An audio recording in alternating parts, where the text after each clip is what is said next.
Hello dear students. आज हम TIR यानी पूर्ण आंतरिक परावर्तन के सेकंड लेक्चर में आपको ले चलते हैं। तो देखिए, कल हमने आपको बताया था कि पूर्ण आंतरिक परावर्तन की घटना कब संभव होती है। ये इसकी शर्तें मैंने यहाँ पे लिखी है, आप इसको रिवाइज कर लें। सघन से जब प्रकाश की किरण सघन माध्यम से विरल माध्यम में गमन करती है, केवल और केवल तभी जो है पूर्ण आंतरिक परावर्तन की घटना संभव हो पाती है। दूसरी चीज, जो एंगल ऑफ इंसिडेंस उसका अंतरापृष्ठ पर बनेगा, यानी सघन और विरल माध्यम का जो अंतरापृष्ठ है उस पर जो एंगल ऑफ इंसिडेंस होगा वो उन दोनों माध्यमों के लिए उनके क्रांतिक कोण से अधिक होना चाहिए, तो ही TIR की घटना उत्पन्न हो सकती है। ठीक है। और फिर मैंने आपको एक फॉर्मूला वहां पे बताया था कि क्रांतिक कोण जो है उनका इन माध्यमों के अपवर्तनांक से जो संबंध होता है, sine C equal to mu N upon mu two. Mu N जो विरल माध्यम है और म्यू टू जो सघन माध्यम है, ये उनके अपवर्तनांक है। क्लियर हुआ बच्चों? ये लास्ट लेक्चर का हमारे पास जो है थोड़ा सा एक रिकेप था, इसको ध्यान रखेंगे, समझेंगे, आपको समझा भी दिया गया है। आज हम पूर्ण आंतरिक परावर्तन पर जो कुछ घटनाएं हमारे दैनिक जीवन में होती हैं उनको समझने की कोशिश करेंगे। बहुत सारे ऐसे हमारे पास पूर्ण आंतरिक परावर्तन की घटनाएं हैं। जैसे देखो, पहली घटना हमारे पास है मरीचिका, मिराज इसको बोलते हैं। दूसरी है पानी या कांच में हवा के बुलबुले का चमकना, या दूसरी तरह से कहते हैं कोई कांच जब चटक जाता है तो जो कांच में जो दरार होती है उसका चमकना। हीरे का चमकना, हीरा चमकीला दिखाई देता है, उसके पीछे भी उसका रीजन क्या है, हमारे पास पूर्ण आंतरिक परावर्तन है। और पूर्ण परावर्तक प्रिज्म, प्रिज्म इस प्रकार से डिजाइन किया जाता है कि उसमें जब प्रकाश की किरण जाती तो उसके अंदर से वो पूर्ण आंतरिक परावर्तन की घटना को शो करती है। तीसरा है प्रकाशिक तंतु, वेरी इंपॉर्टेंट, जिसको हमको पढ़ना है यहाँ पे। और चौथे में घटना आपको बताऊंगा चमकता वृत्त यानी सर्किल ऑफ इल्यूमिनेशन, समझाऊंगा बाद में, कॉन्सेप्ट पकड़ के चलेंगे। तो सबसे पहले हम बात करते हैं मरीचिका। मिराज क्या होता है, ध्यान ध्यान से समझना बच्चों। मिराज जो है, जैसे हम कोई डिजर्ट रेगिस्तान में जब कभी गर्मियों के दिनों में समर में घूम रहे होते हैं तो वहां पे एक भ्रम पैदा होता है, यानी समझ लो मिराज एक धोखा है, समझ लो धोखा हो जाता है, एक भ्रम पैदा हो जाता है। किस चीज का भ्रम पैदा होता है? पानी होने का भ्रम पैदा होता है। कैसे होता है ये समझना है आपको। रेगिस्तान में जब हम कभी घूम रहे हैं, तापमान अधिक है, तो जो रेत होती है, रेत जो है वो सुचालक होती है, तो वो उष्मा को जल्दी ग्रहण करती है, तो जल्दी गर्म हो जाती है। तो उससे क्या होता है, यहां देखेंगे, ये रेगिस्तान की जो भूमि है, ये डेजर्ट है, ये गर्म होने से इसके ऊपर जो ये वायु की परतें हैं, इस तरह से इसके नजदीक जो वायु की परत है वो जल्दी गर्म हो जाती है, ऊपर की कुछ कम गर्म होती है। यानी नीचे से ऊपर की तरफ वायु की परतें क्या होती चली जाती है, ठंडी होती चली जाती है। या हम यूं कहें, ऊपर से नीचे की ओर जब हम आते हैं तो वायु की परतें क्या होंगी, गर्म होती चल जाएंगी, गर्म होती चल जाएंगी। इसकी तुलना में ये अधिक गर्म होगी, इसकी तुलना में ये अधिक गर्म होगी, इसकी तुलना में ये अधिक गर्म होगी। इस प्रकार से ये सबसे अधिक गर्म होगी इन सभी परतों में से, जो किसके संपर्क में होगी, हमारे रेत के संपर्क में होगी। अब कभी क्या है, मान लिया यहाँ पे ये कोई वृक्ष है, ये कोई वृक्ष है यहाँ पर, और हम जो है रेगिस्तान में घूम रहे हैं, तो क्या होता है, ये इस वृक्ष से जब प्रकाश की किरणें चलती हैं तो इस तरह से चलती। अब ये प्रकाश की किरणें, अब आप देखिए, जैसे जैसे नीचे की ओर हम आ रहे हैं तो तापमान बढ़ रहा है। तापमान बढ़ रहा है तो तापमान बढ़ने से ये मीडियम क्या होता चला जा रहा है, विरल होता चला जा रहा है। यानी इसकी तुलना में ये थोड़ा सा रेयर है, ये रेयरर है, ये रेयरर है। कंटिन्यूअली नीचे की तरफ जाएंगे तो इनकी विरलता बढ़ती चली जाएगी। इसका रीजन क्या है कि जो म्यू है यानी रिफ्रैक्टिव इंडेक्स है, ये ताप के व्युत्क्रमानुपाती होता है। ताप जितना ज्यादा बढ़ेगा उस माध्यम का रिफ्रैक्टिव इंडेक्स उतना कम होगा यानी वो उतना अधिक विरल होता चला जाएगा। तो अब यहाँ क्या होता है, जैसे ये प्रकाश की किरण आएगी, ये इसकी तुलना में विरल है, ये इसकी तुलना में सघन है, तो प्रकाश की किरण क्या होगी, अविलंब से दूर हटेगी बच्चों। ठीक है, अविलंब से दूर हटी, यानी यहां पे आपतन कोण पहले छोटा था, यहां पे आपतन कोण का मान कुछ बढ़ गया। इस तरह से ये फिर यहां से फिर ये अविलंब से दूर हटेगी। इस तरह से कंटिन्यूली नीचे की तरफ जाते जाते एक स्थिति ऐसी आएगी यहां पर, ये मिराज ऐसा नहीं कि हमेशा दिखाई देता है, ये कभी कभी एक धोखा बन जाता है, यानी कि कब जब मर्जी हम देखना चाहें तो मिराज दिख जाए हमें, नहीं ऐसा नहीं होता। तो कभी जब ये अकस्मात ये कंडीशन पैदा हो जाती है कि ये प्रकाश की किरण ऊपर सघन माध्यमों से चलते चलते नीचे विरल माध्यमों को आती है, और इसका जो ये आपतन कोण है, ये किसी दशा में जब क्रांति कोण से अधिक हो जाता है, तो ये प्रकाश की किरण क्या होती है भाई बच्चों, यहां से इस तरह से अपवर्तित होती है। अब यहां से ये सघन से विरल में जाएगी, विरल से सघन में जाएगी तो अविलंब की ओर झुकेगी। और यहां पे हमारी, हम देख रहे हैं इसको, या हम यहां पे खड़े हैं, ठीक है। अब हम देखेंगे तो हमें ये प्रकाश की किरण कहां से आती हुई दिखाई देगी, यहां से। तो हमें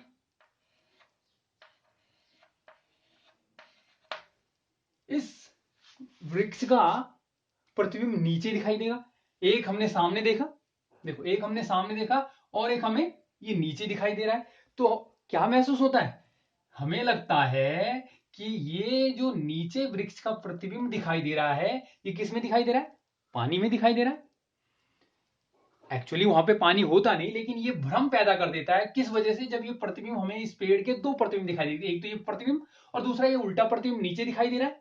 ये सामने दिखाई दे रहा था और इसी वृक्ष का एक उल्टा प्रतिबिंब नीचे दिखाई दे रहा था, जो कि वास्तव में है नहीं। किस वजह से दिखाई दिया, रेगिस्तान में जो है ये वायु की जो परतें हैं, इनके क्रमशः जो है ऊपर की ओर सघन होने की वजह से, तो ऐसी स्थिति इसमें एक पैदा हुई कि आपतन कोण जो है बढ़ते बढ़ते जब क्रांति कोण से अधिक हो गया तो पूर्णांतिक परावर्तन की घटना हुई, और ये इस वृक्ष का इस तरह से यहाँ पे उल्टा प्रतिबिंब दिखाई दिया, जो यात्रियों में, या यूं कहें मृग मरीचिका भी इसको कहा जाता है, वहां से जो घूमने वाले जो पशु जानवर होते हैं, उनको ये कभी कभी यदा कदा ये घटना दिखाई देती है, तो उन्हें लगता है कि यहाँ पे पानी है, पानी होने का भ्रम पैदा होता है। जैसे ही नजदीक जाते हैं, पानी पानी पानी करते हैं, गर्मियों में देखो कितनी प्यास लगती है, तो देखते हैं पानी पानी, दिखा नीचे उड़ाते हैं तो बालू होता है। तो इस तरह से कहने का मतलब ये है, ये एक भ्रम है, यानी मिराज, एक धोखा है। ठीक इसकी उल्टी घटना जो है ध्रुवीय प्रदेशों में होती है। ध्रुवीय प्रदेशों का मतलब वो ठंडे प्रदेश होते हैं, वहां पे मोस्टली क्या होती है, बर्फ जमी होती है, तो उसकी जो उल्टी घटना होती है उसको बोलते हैं सुपीरियर मिराज बोलते हैं, उसको लूमिंग बोला जाता है उसको। तो उसको भी इसी तरह से आप समझ सकते हैं। मैं थोड़ा सा समझाने की कोशिश करता हूँ। वहां क्या होता है, वहां जो समुद्र में जो जहाज होता है, वो जहाज का आपको प्रतिबिंब हवा में उल्टा लटका हुआ दिखाई देता है। किस वजह से, देखो सेम चीज है भाई, ये समुद्र है ना, यहां पे कोई जहाज है, कोई नाव है, जो भी समझ लीजिए, और यहां ये वायु की परतें हैं, ध्यान से समझना बच्चों। अब यहां वायु की जो, क्योंकि नीचे क्या रहता है मोस्टली, धरती पे क्या रहती है मोस्टली, बर्फ रहती है। ध्रुवीय प्रदेश है, ठंडे प्रदेश है, ये बर्फ जमी रहती है। तो बर्फ के संपर्क में आने पर जो वायु की परत होगी वो अधिक ठंडी होगी, यानी सघन हो जाएगी। मैंने आपको बताया था जितना ताप कम उतनी उसका म्यू ज्यादा। इसके ऊपर की परत कुछ इसकी तुलना में कम सघन होगी, क्योंकि इसकी तुलना में ये थोड़ा सा, इसका ताप ज्यादा होगा, इसकी तुलना में इसका ताप ज्यादा होगा, यानी ऊपर की ओर वायु की परतें कैसी होती चली जाएंगी, विरल होती चली जाएंगी। ठीक है, इनकी विरलता इसकी तुलना में ये रेयर हो जाएगी, इसकी तुलना में ये रेयर हो जाएगी, इसकी तुलना में ये रेयर हो जाएगी। अब देखो यहां पे इससे प्रकाश की जब किरण निकलेगी तो ये निकली, सघन से विरल में आई, क्या होगी बच्चों, सघन से विरल में आई क्या होती है, अविलंब से दूर हटती। ठीक है, यहां पे फिर आपतन कोण का मान बढ़ जाएगा। जब ये बढ़ते बढ़ते किसी दशा में इस प्रकार से आ जाए कि ये जो है I ग्रेटर देन C हो जाए, क्रांति कोण से अधिक हो, तो क्या होने लगेगी, यहां से पूर्णांतिक परावर्तित होने लगेगी। और हम जो यहाँ पे खड़े हैं, जब हम इसको देख रहे थे तो एक प्रतिबिंब तो हमें इसका ये दिखाई दे रहा था, हमने यहां देखा। अब जब ये प्रकाश की किरण इन वायु की जो ऊपर की ओर विरलतम परतें हैं इनसे गुजरता हुआ ऊपर की ओर बढ़ा, तो आपतन कोण बढ़ते बढ़ते एक दशा में ऐसा हुआ कि ये क्रांति कोण से बड़ा हो गया। क्रांति कोण से बड़ा हुआ तो ये पूर्णांतिक परावर्तित हुई किरण और ये हमारी आंखों में यहाँ पे आई। अब हमें अनुभव के आधार पर लगेगा प्रकाश की किरण कहां से आ रही है बच्चों, यहां से आ रही, तो हमें इसका ऐसा यहां पर जो है ये प्रतिबिंब दिखाई देगा। ठीक उसी तरह की घटना है, बस जो मिराज की कंसेप्ट थी उसकी अपोजिट है। यहाँ पे जो वायु की परतें नीचे से ऊपर की ओर विरल होती चल जाती है, सबसे नीचे की परत सघन होती है, चूंकि बर्फ है, ठंडी है जमीन, तो उसके संपर्क में जो है आने से वो उसका तापमान कम हो जाता है, तो वो उसके रिस्पेक्टिवली वो सघन होती जाती है और ऊपर की ओर विरल होती चली जाती है। ठीक है, इस तरह से ये दोनों घटनाएं इस मिराज के अंदर आपको समझ में आ गई। दूसरी घटना में समझाने की कोशिश करता हूं। यहां देखो, पानी या कांच में हवा का बुलबुला, कुछ भी कहीं देखो, ये मान लिया वाटर है, यहां पे कोई क्या है बच्चों, हवा का बुलबुला है, ध्यान से देखना। अब जब प्रकाश की किरण आती है और भाई इस बुलबुले में प्रकाश की किरण बाहर से आएगी, ये आया, वायु है, जल है, तो इसकी तुलना में ये सघन है, अभिलंब की ओर ये इसके ऊपर प्रकाश की किरण गिरी। अब जब कभी इसमें ऐसी स्थिति बनेगी कि ये जो इस जल और वायु की जो अंतरापृष्ठ है इस सतह पर, ये जो आपतन कोण है ये जल और वायु के लिए जो क्रांति कोण है उससे अधिक हो जाएगी, तो ये प्रकाश की किरण क्या होगी, इसमें पूर्णांतरिक परावर्तित हो जाएगी अंदर, है ना। ये यहां गई और यहां से पूर्णांतरिक परावर्तित हुई इस तरह से, और ये अभिलंब से दूर उठेगी ये। तो कभी भी वायु के बुलबुले के ऊपर जब प्रकाश की किरण जल और वायु के अंतरापृष्ठ पर इस प्रकार आपतित हो कि उसका जो आपतन कोण है वो क्रांतिक कोण से बड़ा हो जाता है, तो वो पूर्ण आंतरिक परावर्तित होकर के प्रकाश की किरण वापस लौटती है और जो देखने वाला है उसकी आंखों पे गिरती है, तो उसे ये सतह कैसी दिखाई देती है बच्चों, चमकदार। क्यों, यदि ये यहाँ पे आती तो अपवर्तित होती, क्रांति कोण से यदि छोटा कोण होता तो अपवर्तित होती, अंदर प्रकाश जाता, पारगमित होता, तो उतना चमकीला नहीं दिखाई देता आपको। लेकिन यदि स्थिति ऐसी बनी कि इस बुलबुले के ऊपर जो आपतन कोण प्रकाश का बना वो इसके क्रांति कोण से अधिक हो गया, तो ये इसकी सतह से क्या होगी, मैक्सिमम प्रकाश जो है पूर्ण आंतरिक परावर्तित होगा और देखने वाले की आंख पर जब गिरेगा तो उसे ये बुलबुला क्या होगा, अधिक चमकीला दिखाई देगा। इसी तरह से मैंने आपको कहा था कि कांच यदि चटक जाता है, चटके हुए स्थान पे वायु भर जाती है, तो जब कोई प्रकाश की किरण कांच से उस वायु में प्रवेश करती है और कभी उसका क्रांति कोण जो है, उसका आपतन कोण जो है क्रांति कोण से बड़ा हो जाता है, तो वो जो दरार होती है वो इसी प्रकार से हमें चमकीली दिखाई देती है। ठीक है, ये सारी घटनाएं आपने पढ़ी हुई समझ रखी है। हीरे का चमकना भी इसी तरह से, हीरा जो होता है प्रकृति में जो होता है तो इरेगुलर साइज का होता है, लेकिन जो उसका जो कारीगर होता है वो उसको तराशता है, तो वो इस तरह से उसकी, आपने देखा होगा उसमें हीरे देखा है कभी, तो इसकी कटिंग इस तरह से की जाती है कि ताकि उस पर जब प्रकाश आपतित हो, उसकी सतह पर जब प्रकाश आपतित हो तो वो क्रांति कोण से इस प्रकार आपतन कोण उसका इस प्रकार बने कि वो आपतन कोण जो है उसका क्रांति कोण से बड़ा बने और मैक्सिमम प्रकाश जो है उसमें पूर्ण आंतरिक, देखो कैसे मैं समझाता हूं। मान लिया ये है, ये कोई हीरा है, अब यहां से प्रकाश की किरण इसमें गई, ठीक है, प्रवेश हुई, परावर्तित हुई। अब यहां पे इस तरह से हीरे में इस तरह से डिजाइन किया था है। अब यहां से यदि इसका एंगल कभी पूर्ण इस तरह से क्रांतिक कोण से अधिक बना तो ये पूर्णांतिक परावर्तित यहां से होगी, फिर यहां होगी, इस तरह से डिजाइन रहता है।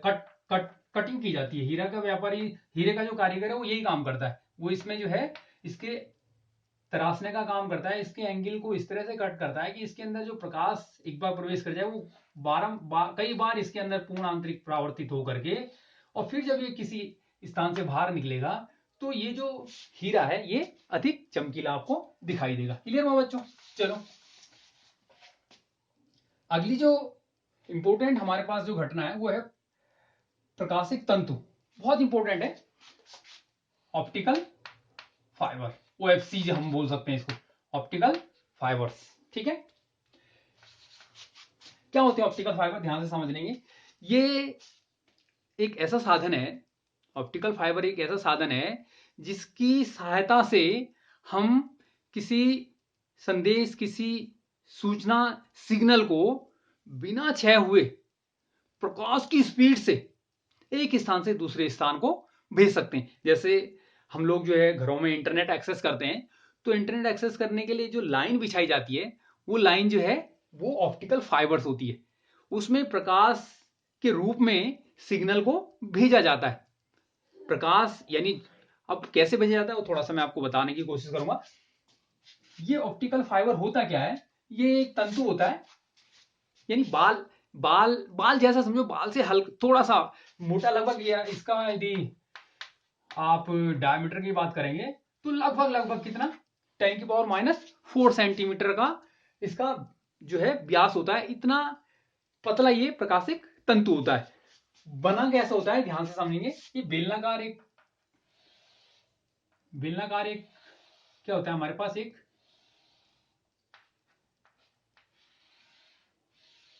तार होता है, ठीक है, यानी एक रेसा होता है समझ लो, फाइबर फाइबर जिसको कहते हैं, जिसका व्यास बहुत कम होता है, बहुत लचीला होगा, यानी बाल जैसे होगा। तो हार्ड मटेरियल का भी यदि बनाएंगे, मान लिया ये मोस्टली जो है फाइबर्स बनाए जाते हैं तो महंगे होते हैं, हीरे इत्यादि जैसी धातु से ये बनाए जाते हैं। हीरे जैसी जो हमारे पास मटेरियल हैं उनसे बनाई जाती हैं। तो देखो ये हीरा है, इसका अपवर्तनांक मान लिया 1.7 है। ये बहुत पतला, काफी पतला ये तंतु होता है। इसके बाहर जो है अपेक्षाकृत कम अपवर्तनांक का क्या लगा देते हैं, इसको देखो, इस आंतरिक भाग को हम बोलते हैं कोर, जो कि अपेक्षाकृत अधिक अपवर्तनांक के मटेरियल से बने होते हैं। और इसके बाहर क्लेडिंग लगी होती है, इसको बोलते हैं क्लेडिंग। ये अपेक्षाकृत कम अपवर्तनांक की होती है। जैसे कांच लगा दी, कांच की ये बाहर की क्लेडिंग, मान लिया इसका कांच का अपवर्तनांक लगभग 1.5। तो ये जो तंतु तैयार होता है इसी को हम प्रकाशिक तंतु कहते हैं। मैंने आपको बताया प्रकाशिक तंतु कार्य क्या करता है। ये हमारे सूचना या देखो वीडियो संकेत हो सकता है, ऑडियो हो सकता है, लाइट सिग्नल हो सकता है, किसी प्रकार के जो सिग्नल होते हैं उनको ये इसमें बिना क्षय किए हुए कम, क्योंकि मैक्सिमम जो पूर्ण आंतरिक परावर्तन की घटना पर ये आधारित है। पूर्ण आंतरिक परावर्तन में मैक्सिमम जो सिग्नल उस पर गिरेगा वो पूर्ण आंतरिक परावर्तित होकर के मैक्सिमम जो है 100% लगभग वो इसमें पूर्ण आंतरिक परावर्तित होते होते वो एक स्थान से दूसरे स्थान तक पहुंचता है। तो उसमें एक तो क्लियरिटी रहेगी, डिस्टॉर्शन नहीं आएगा, शोर नहीं आएगा, ठीक है, और संकेत जो है सुदूर स्थानों तक आसानी से प्रेषित किया जा सकेगा। देखो मैं समझाने की कोशिश करता हूं। ये हमारा, अब देखो फिगर थोड़ा सा समझाने के लिए इतने मोटे होते नहीं, खाली आप समझेंगे। ये हमारा जो है कोर है किसी प्रकाशिक तंतु का, जो कि काफी पतले होते हैं, लचीले होते हैं। और ये इसके बाहर क्या लगा दिया गया बच्चों, क्लेडिंग, जो इसकी रगड़ से भी बचाता है और हमारे लिए पूर्ण आंतरिक परावर्तन की कंडीशंस भी पैदा करता है। अब इसको इस तरह से डिजाइन किया जाता है कि जब भी हम इस पे कोई सिग्नल भेजते हैं, अब सिग्नल क्या होता है, देखो ट्रांसड्यूसर्स लगे रहते हैं। ट्रांसड्यूसर हमारे मान लिया कोई ऑडियो है, हमने कोई ऑडियो हमने कोई ध्वनि पैदा की, उस ध्वनि को हम संकेत के रूप में दूसरे स्थान पर भेजना चाहते हैं, तो यहाँ पे ट्रांसड्यूसर्स लगे रहते हैं। वो ट्रांसड्यूसर क्या करते हैं, उस ध्वनि को लाइट सिग्नल में चेंज कर देते हैं, उनको ट्रांसड्यूसर बोलते हैं। कोई वीडियो है, वो वीडियो को वो सिग्नल में चेंज कर देते हैं, और वो सिग्नल इसके अंदर प्रेषित किए जाते हैं। तो देखो यहां से हमारे पास हमने कोई ध्वनि सिग्नल संकेत इसमें भेजा, तो इस तरह से इसको डिजाइन किया जाता है कि जब ये संकेत इसके अंदर जाएगा और इस सतह पर जो आपतित होगा, तो ये सघन है। मैंने आपको कहा था लगभग ये 1.7 या 2.0, जो भी आप इसका अपवर्तनांक अधिक लेंगे, और इसका कोई भी दो मटेरियल ले सकते हैं, है ना। चूंकि हीरा काफी महंगा होता है, तो उसको उससे डिजाइन करने में तो बहुत पैसा इसमें खर्च होता है। तो कोई ऐसा मटेरियल, कोई ऐसा पारदर्शी मटेरियल जिसका अपवर्तनांक अधिक हो, उसकी कोर बनाई जाती है, और इसकी जो क्लेडिंग होती है, यानी इसकी जो बाहर की जो सतह, जो उसको रगड़ इत्यादि से भी बचा, और हमारे लिए प्रकाशित तंतु को बनाने में सहायक हो।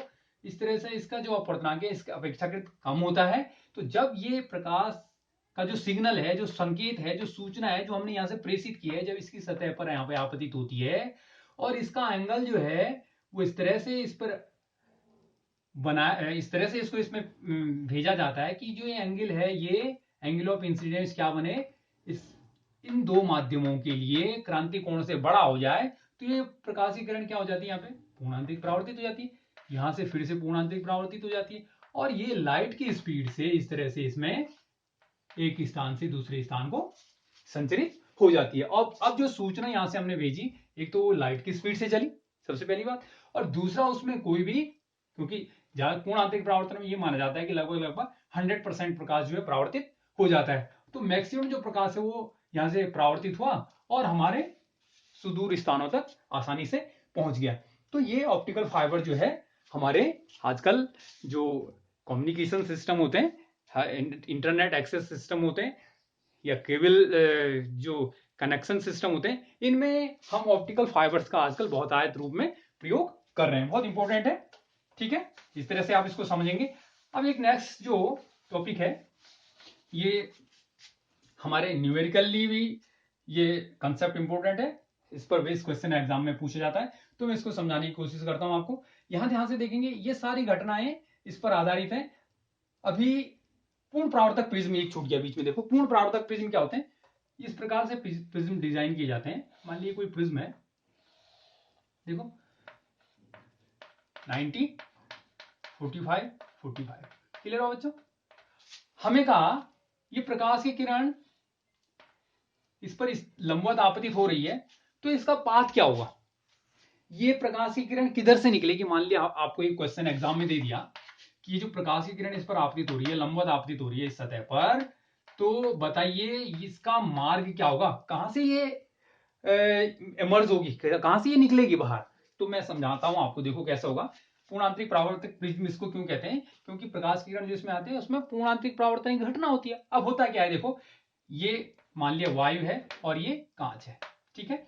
वायु और कांच के लिए मैंने आपको बोला था जो सी होता है वो कितना होता है, कल के लेक्चर में हमने देखा था कि अप्रोक्सीमेटली 42 डिग्री होता है। अब मान लिया ये प्रकाश की किरण यहां से गई, ठीक है, ये इस सतह पे लंबवत गिर रही तो सीधी निकलेगी यहां से, इस सतह पर आपतित होगी। अब यहां पे अविलंब कैसा होगा, देखो अविलंब हमेशा सतह के लंबवत होता है, ऐसे नहीं कि हमेशा आप खड़ाई खींचेंगे, ये है जी अविलंब ना। सतह कैसी है, सतह तिरछी है, तो इसका अविलंब कैसा होगा, इससे 90 डिग्री के कोण पर। ये ध्यान से समझना, ये आ गया, ठीक हो गया।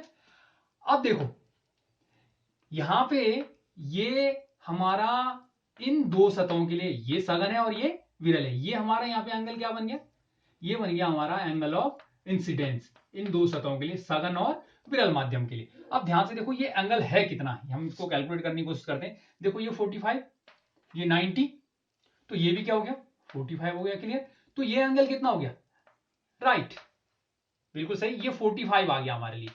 एंगल ऑफ इंसिडेंस इस सतह पर कितना बन रहा है, 45 बन रहा है, बिल्कुल सही 45 बन रहा है। तो हमने देखा जो क्रिटिकल एंगल है, क्रिटिकल एंगल तो कांच और वायु के लिए 42 डिग्री होता है, और ये उससे क्या है, बड़ा। तो प्रकाश की किरण यहां से अपवर्तित ना होकर के कौन सी घटना आएगी, कौन सी घटना आएगी बोलो, जब भी हमारा एंगल ऑफ इंसिडेंस क्रांति कोण से बड़ा होता है तो पूर्ण आंतरिक परावर्तन की घटना उत्पन्न होती है, बिल्कुल सही है। तो यहां पे पूर्ण आंतरिक परावर्तित होगी, और जिस एंगल से आपतित हुई थी उसी से ये परावर्तित होगी, यानी यहां पर भी 45 डिग्री का एंगल बनेगा और यहां आके ये प्रकाश की किरण इस सतह पर आएगी, अविलंबवत गिरेगी तो ये सीधी निकल जाएगी। देख लिया बच्चों। तो इस तरह से ये प्रकाश की किरण यहां से पूर्ण आंतरिक परावर्तन के पश्चात इस दिशा में बाहर निर्गत होगी। इसको कहते हैं हम पूर्ण आंतरिक परावर्तक प्रिज्म। ठीक है, और भी मैं एक बताने की कोशिश करता हूं आपको। देखो,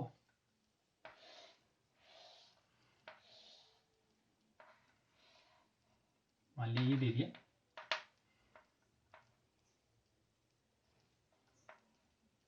ठीक है, तो ये कैसी जाएगी, ध्यान से देखो बच्चों। ये विरल माध्यम है, ये सघन माध्यम है। जब प्रकाश की किरण विरल से सघन में जाती है तो अविलंब की ओर झुकती है, ठीक है। तो यहां से अविलंब की ओर झुकी, रास्ता इसका ये था, लेकिन अविलंब की ओर झुकी ऐसे निकल गई, अब इस सतह पे टकराई। यदि यहां पर एंगल ऑफ इंसिडेंस जो है वो फिर से ग्रेटर देन सी होगा तो इस तरह से यहां पे जाएगी, ठीक है, पूर्णांतिक परावर्तन होगा। फिर ये यहां से फिर सघन से विरल में जाएगी, अविलंब से दूर हटेगी और इस तरह से बाहर निकल जाएगी, ठीक है। तो ये इस तरह से पूर्ण आंतरिक परावर्तक प्रिज्म जो है, पूर्ण आंतरिक परावर्तक प्रिज्मों को भी हम डिजाइन कर सकते हैं और उनसे प्रकाश की किरणों का पाथ हम आसानी से बना सकते हैं। सब किस पे डिपेंड करेगा कि एंगल ऑफ इंसिडेंस जो है वो सघन और विरल माध्यम के लिए क्रांति कोण से जब भी अधिक होगा तो प्रकाश की किरण पूर्ण आंतरिक परावर्तित हो जाएगी। देखो, मैं आपको बताने की कोशिश करता हूं। ये कांच है, मान लो ये एक सतह है हमारे पास,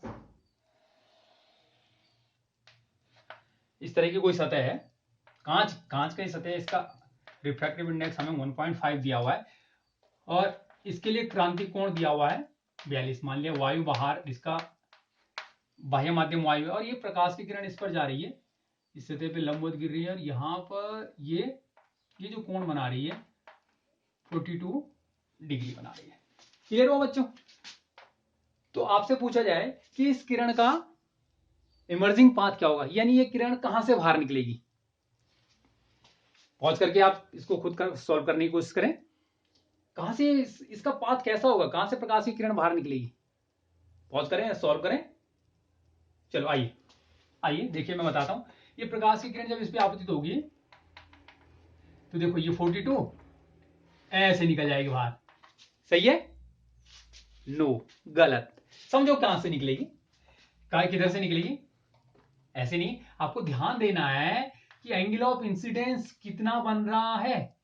कांच और वायु के लिए एंगल ऑफ क्रिटिकल एंगल कितना होता है बच्चों, 42 डिग्री। कांच वायु सतह के लिए एंगल ऑफ जो क्रिटिकल एंगल होता है वो 42 डिग्री होता है। तो आपने 42 देखा और अपवर्तन कर दिया ऐसे ना। ध्यान से देखो, एंगल ऑफ इंसिडेंस बन कितना रहा है। एंगल ऑफ इंसिडेंस आपने कहा ये 42 बन रहा है और ये आई इक्वल टू सी हो रहा है, तो अपवर्तित होगी और ये 90 डिग्री कोण पे निकल जाएगी। नो, बिल्कुल गलत है। जिन लोगों ने ऐसा किया गलत है, कोई बात नहीं, प्रयास करेंगे, आगे सुधरेगा।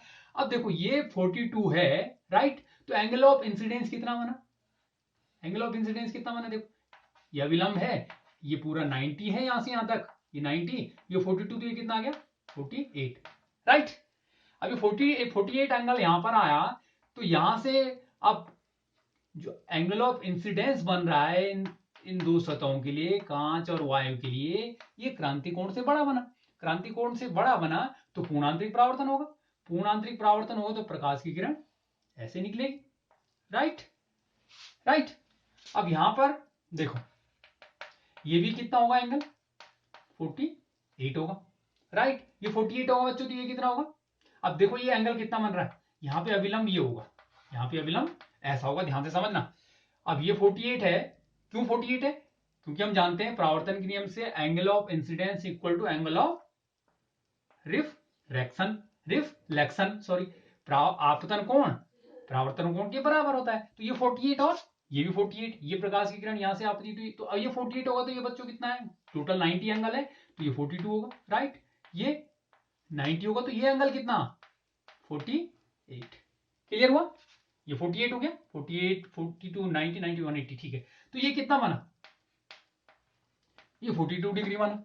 अब यहां पे देखो एंगल ऑफ इंसिडेंस कितना बन रहा है, यहां पर एंगल ऑफ इंसिडेंस कितना बन रहा है 42, और कांच और वायु की सतह के लिए जो 42 होता है वो क्रिटिकल एंगल होता है, यानी यहां पर जो दशा पैदा हुई वो आई और सी इक्वल हो गई।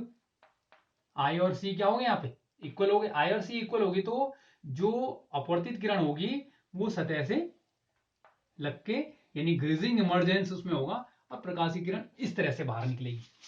क्लियर हुआ बच्चों? इस तरह के अन्य किरणों के पाथ भी हम लोग डिजाइन कर सकते हैं, बना सकते हैं, देख सकते हैं।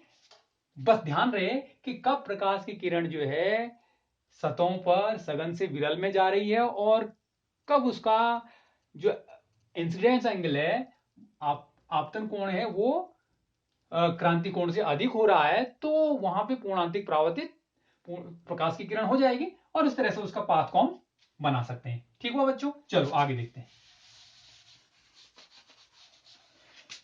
इसमें हम हमारे पास बचता है ये चमकता वृत्त, सर्किल ऑफ इल्यूमिनेशन। इसको समझेंगे, बाकी इस घटना मैंने आपको लगभग क्लियर करके समझा दिए। सर्कल ऑफ इल्यूमिनेशन, देखो ये कॉन्सेप्ट है, इस पर बेस क्वेश्चन भी पूछे गए हैं। कभी भी मान लो, ध्यान से देखो, कभी ऑब्जर्व करना, जैसे आप किसी तालाब में देख रहे हैं या किसी टैंक में देख रहे हैं, और उसमें एक छोटा सा प्रकाश का स्रोत उसकी तली में लगा हुआ है, तो आपकी उस सतह, आपको उस सतह पर जो है क्या दिखाई देता है, उस स्रोत से आने वाला जो प्रकाश है वो कैसा दिखाई देता है बच्चों? ऑब्जर्व करिएगा, वो आपको वृत्ताकार दिखाई देगा। ठीक है, वो कैसा दिखाई देगा? वृत्ताकार दिखाई देगा। उसी को बोलते हैं हम सर्कल ऑफ इल्यूमिनेशन। क्यों वृत्ताकार दिखाई देगा? इसके पीछे जो है पूर्णांतिक परावर्तन की ही घटना है, आप समझने की कोशिश करेंगे। देखो मान लीजिए, देखो ये हमारा कोई टैंक है, क्लियर समझना? इस तरह के क्वेश्चन भी पूछे गए। अब इसकी तली पर यहां पर कोई एक छोटा सा सोर्स ऑफ लाइट, मान लिया कोई बल्ब जल रहा है, ठीक है, ये लिक्विड है, मान लिया पानी ही है, ठीक है। तो यहां से क्या होगा, हम यहां से इसको देख रहे हैं यदि, तो ये कैसा दिखाई देगा, इस सतह पर ये कैसा दिखाई देगा? मैंने आपको बोला ये वृत्ताकार दिखाई देता है, यानी जो सर्किल ऑफ इल्यूमिनेशन है वो वृत्ताकार क्यों दिखाई देता है, इसके पीछे क्या तथ्य है, क्या इसका फॉर्मूला बन के निकल के आएगा? तो ध्यान से देखो, जब प्रकाश की किरण यहां से चलेगी, मान लिया एक प्रकाश की किरण ये सीधी निकली, तो सतह पर जब प्रकाश की किरणें लंबवत आपतित होती है, सीधी निकल जाती है, कोई दिक्कत नहीं, ठीक है। अब क्योंकि यहां से स्रोत से प्रकाश क्या होता है भाई, सभी दिशाओं में निकलता है, चारों दिशाओं में निकलता है, तो यहां से प्रकाश की किरण निकलेगी सभी दिशाओं में। जब प्रकाश की किरण निकलेगी तो निचली साइड, क्योंकि सोर्स ऊपर ही ऊपर, नीचे सोर्स नहीं है ये, क्योंकि ये सतह तली है इसकी, तो यहां से ये प्रकाश की किरण यूं निकली, ठीक है। ये एंगल ऑफ इंसिडेंस बना। अब सघन से विरल में जाएगी तो अपवर्तित होगी, ठीक है, यहां से निकलेगी, ऐसी इधर भी जाएगी, अपवर्तित होगी, ठीक। अब जैसे जैसे ये प्रकाश की किरण दूर निकलेंगी, ये एंगल ऑफ इंसिडेंस क्या होता चला जा रहा है, बढ़ता चला जा रहा है। एंगल ऑफ इंसिडेंस क्या हो रहा है बच्चों, बढ़ता चला जा रहा है,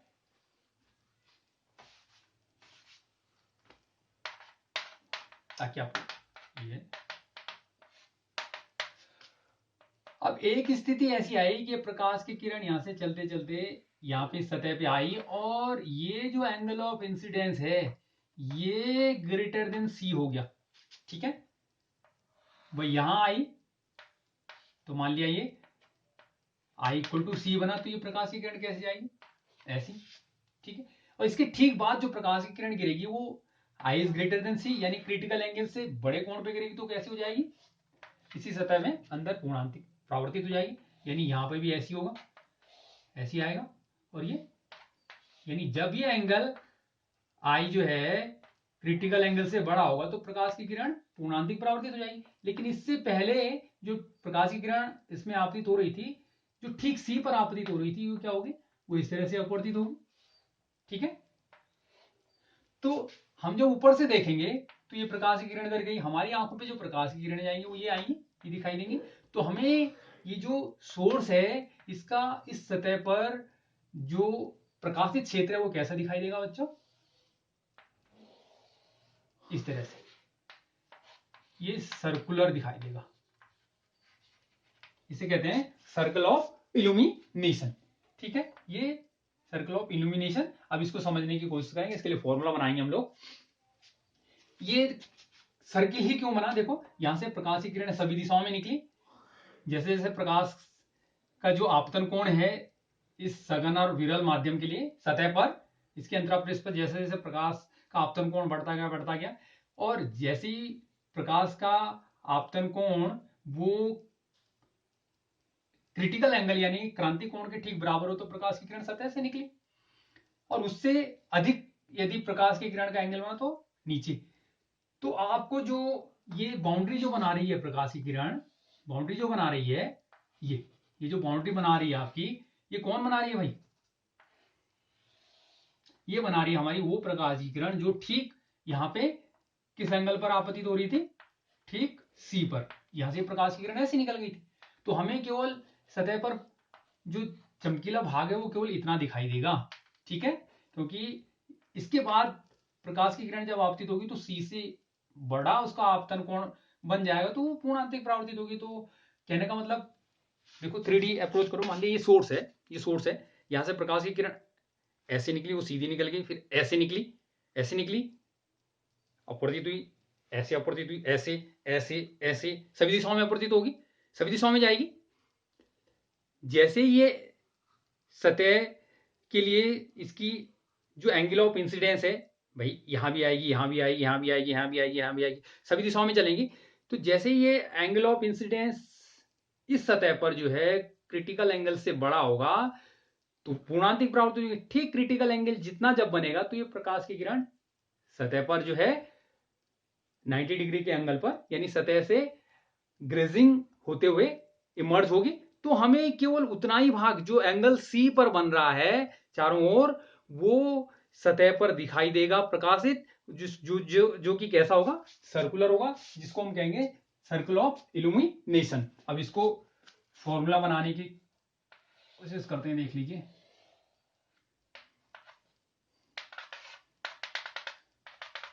ध्यान देंगे, ये था सोर्स। मान लिया सतह से सोर्स की जो हाइट थी, सपोज h गहराई पर था, ये हमेशा कंडीशन कब होगी? जब सघन माध्यम में हमारा सोर्स होगा और विरल माध्यम से हम देख रहे होंगे, तब ये पैदा होगा, तब ये सर्कल ऑफ इल्यूमिनेशन आपको दिखाई देगा। ठीक है, अब देखो यहां पे जो प्रकाश की किरण है ये कब 90 डिग्री के एंगल पर यहां पे इमर्ज होगी? जब ये एंगल ऑफ इंसिडेंस यहां से सी बनेगा। ठीक है, यानी ये सी तो ये भी सी, इस तरफ भी ऐसी होगा, उतनी इस तरफ, इधर भी ऐसी होगा, इधर भी ऐसी होगा, यानी एक शंकु आकार ये आपको प्रकाश इसमें दिखाई देगा चलता हुआ अंदर से। तो ये भी सी होगा, तो ये सी इस तरह से। तो ये एंगल ऑफ इल्यूमिनेशन कितना होगा? तो कभी कभी इसकी रेडियस पूछ लेते हैं, कभी कभी इसका एरिया हमको पूछ लेते हैं। तो हम इन दोनों के लिए फॉर्मूला बनाने की कोशिश करेंगे। सपोज मान लो ये जो सघन माध्यम है इसका अपवर्तनांक सपोज कितना है? म्यू है। ठीक है, कितना है इसका अपवर्तनांक? म्यू। अब यहां पे ये एंगल ऑफ इंसिडेंस कितना है? सी। एंगल ऑफ इंसिडेंस कितना है बच्चों? सी। तो यहां पे स्नेल का नियम लगाने की कोशिश करेंगे तो क्या बनेगा? ऊपर जो मीडियम में एयर है तो इसका म्यू कितना होगा बच्चों? 1। यानी ये म्यू 2 जो है म्यू हो गया हमारे लिए, और म्यू 1 कितना हो गया? 1। तो हम लगाएंगे यहाँ पे एंगल ऑफ क्रिटिकल एंगल के लिए क्या होता है? Sine C equal to mu 1 upon mu 2। Clear हो? म्यू 1 क्या है? एयर 1। म्यू 2 क्या है? ये मीडियम जिसमें स्रोत रखा हुआ है mu. Sine C equal to हमारे पास कितना आ गया बच्चों? 1 अपॉन म्यू आ गया। अब हमें ये रेडियस निकालना है, ध्यान से देखना, ये रेडियस निकालना है। तो हमने एक अंतर कोण से ये यदि सी है, देखो तो ये भी लंब है, ये भी लंब है, ये समांतर है, तो ये यदि सी है तो ये एंगल भी कितना होगा सी, यानी ये सी है तो ये एंगल भी कितना होगा सी। तो आपको इस तरह से एक ट्रायंगल मिल गया, ये सी मिला, ये रेडियस इसकी हो जाएगी सर्कल के आर, और ये हाइट एच है, ठीक है। तो यहां से यदि हम टेन सी निकाल लें तो टेन सी कितना हो जाएगा, देखो इस एंगल के लिए सी, ये कितना है लंब, ये कितना है टेन सी बराबर हो जाएगा आर बटे एच। क्लियर हुआ, आर बटे एच। तो क्या फॉर्मूला निकल के आएगा, देखो इसको मिटा दीजिए, आपको समझ लिया। यहां से जो आर है, ये आर हमारा कितना आ जाएगा एच टेन सी, ठीक है। अब टेन सी का वैल्यू कैसे निकालेंगे, तो पहले हम देखेंगे साइन सी हमारे पास मालूम है, साइन सी कितना है, देखो साइन सी हमारे पास कितना है 1/म्यू, ठीक है। इस साइन सी से 1/म्यू से हम टेन सी निकालने का कोशिश करेंगे और इसमें रखेंगे। तो देखो साइन इक्वल टू क्या होता है, ये ट्राइंगल है हमारा, साइन इक्वल टू होता है लंब बटे कर्ण। लंब कितना है 1, कर्ण कितना है म्यू, ठीक है। तो ये आधार कितना हो जाएगा बच्चों, आधार हो जाएगा हमारा, पाइथागोरस से सॉल्व करेंगे, म्यू स्क्वायर माइनस 1। क्लियर हुआ। तो यहां से टेन सी कितना आ जाएगा, मान लीजिए सी एंगल है तो इस एंगल के लिए लंब बटे कर्ण 1/म्यू। टेन सी निकालेंगे, टेन सी इक्वल टू लंब बटे आधार, यानी 1/√म्यू स्क्वायर माइनस 1, ठीक है। ठीक हुआ बच्चों।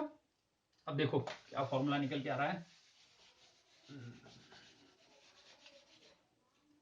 रेडियस हमारी कितनी निकल आ रही है, यानी ये जो सर्किल ऑफ इल्यूमिनेशन है इसकी जो रेडियस है ये कितनी निकल के आई, ये होती है हमारी एच टेन सी, और टेन सी का वैल्यू हम रखेंगे यहां पे कितना आ रहा है, ठीक है। यानी आर कितना है बच्चों h/√म्यू स्क्वायर माइनस 1। देखो ये कंसेप्ट भी है और हमें न्यूमेरिकल सॉल्व करने के लिए हेल्प भी करेगा। आगे देखो, ठीक है, फिगर समझ में आ गया, पॉज कर लें, आप नोट कर लें।